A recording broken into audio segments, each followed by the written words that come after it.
This is a 16-inch MacBook Pro, and I've had the pleasure of being able to use it for about 6 months now. So we're gonna take a bit of time and talk about what I've thought about it over the past couple of months. All the things that I like about it, all the things that I don't like about it, and whether the $4,000 price tag was worth it or not.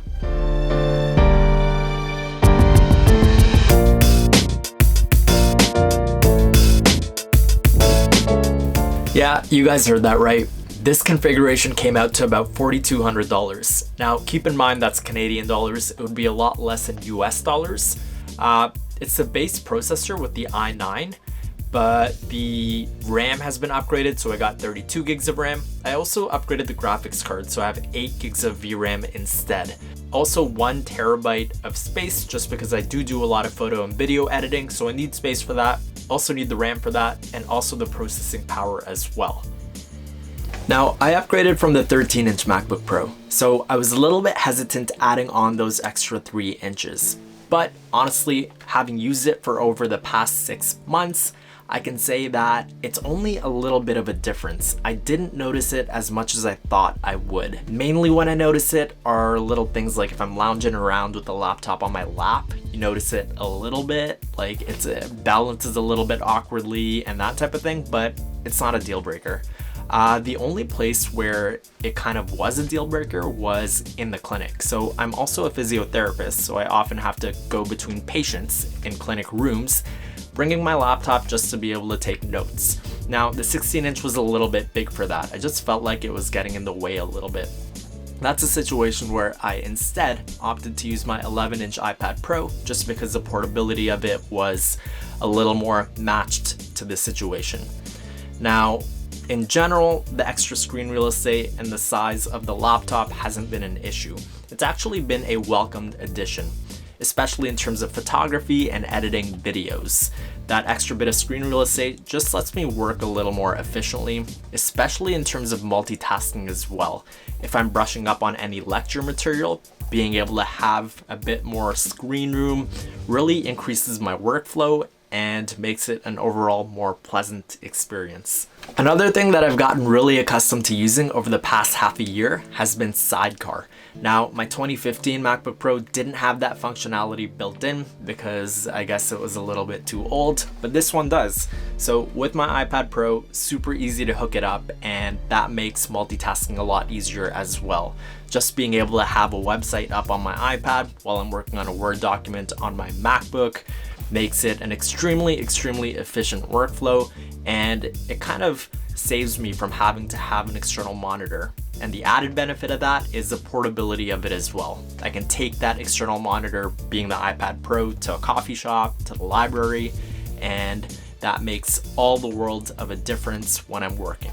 Now, with the bigger size, I also thought maybe battery life would be an issue. I think Apple's quoted as saying you get between 8 to 10 hours of battery life on this guy here.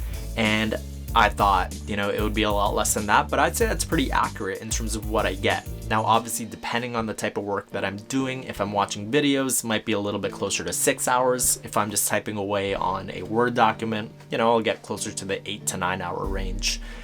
But battery life is really good for a laptop of this size, so that hasn't been a concern for me. Now, as you guys know, the keyboard's been upgraded from the butterfly keyboard as well, and the scissor switch mechanism has been a really enjoyable experience. I've had a little bit of a chance to play around with the butterfly keyboard. Wasn't too much of an issue for me, but for a lot of the people who have had it for a longer time, I've heard a bunch of the complaints, and people tend to prefer this one over here. Got a little more key travel, and it just feels better when you hit that button. The other thing that I wasn't accustomed to would have been the touch bar. Now, the touch bar is different for me because my 13-inch MacBook Pro didn't have that, and honestly, it's something I'm a little more neutral about. I do find myself sometimes missing having those physical keys to change the screen brightness and to be able to change the backlight on the keyboard, but this it's I wouldn't consider it game changing, but it also doesn't really take away from the functionality of the laptop. It is a cool party trick when people come by to see my laptop. Being able to show them the emoji bar and all of that stuff. It's cool for that. Definitely makes it seem like a futuristic product, but Does it add any functionality? Does it make my workflow any easier? Not really.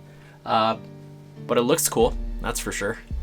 Now, the other fantastic thing about the laptop are the speakers. The speakers are really, really good for a laptop. People are always blown away whenever I play a YouTube video, whenever I'm playing music, at how rich the bass is, how good the speakers sound compared to other laptops that are similar in size. So been really impressed with the speakers. Now for some of the things that I don't really like, I'd probably say the port situation is number one. Now, as you guys know, you've got a couple of USB-C ports on either side, 4 in total, and you've got a headphone jack over there. I find it a little bit challenging just because a lot of the accessories I still use regular USB 3.0 or 2.0. So I find myself having to use a dongle a lot, which isn't too much of a hassle, but it is an extra thing you have to pull out and plug in, especially if I need to quickly print like an Amazon return label or something like that. It's a bit of a nuisance having to pull this out, plug it in, and then go to print something with the wire. Again, not too much of an issue. I do wish it had a couple of regular USB ports, especially maybe an SD card reader. You know, that's something that I wish this being a Pro product had, but it unfortunately doesn't. It's something that can be solved with a $30, $40 dongle, but kind of wish it was built in. Not a deal breaker. I also kind of wish Apple had upgraded the screen in terms of the technology being used. Now, don't get me wrong, the screen colors are fantastic, but I wish the blacks were a little bit deeper using something like OLED technology. I do understand that Apple is experimenting with mini LED technology in future MacBooks, which should give it more of a crisper display with deeper blacks. This display isn't terrible. Just would have been nice if they would have upgraded that a little bit. So bottom line is, over the past couple of months, I've been really, really happy with my purchase. It's an extremely, extremely powerful computer. Reviews for it have been really good as well. In general, reviewers are saying very, very positive things, especially in terms of the value that you're getting in comparison to previous MacBook models. So overall, extremely happy with the purchase. Kind of got used to the 16-inch really, really quickly. Now, if you guys have any questions, any comments, feel free to hit them down below, and subscribe if you want to see more content like this. Again, more than happy to answer any questions. See you later.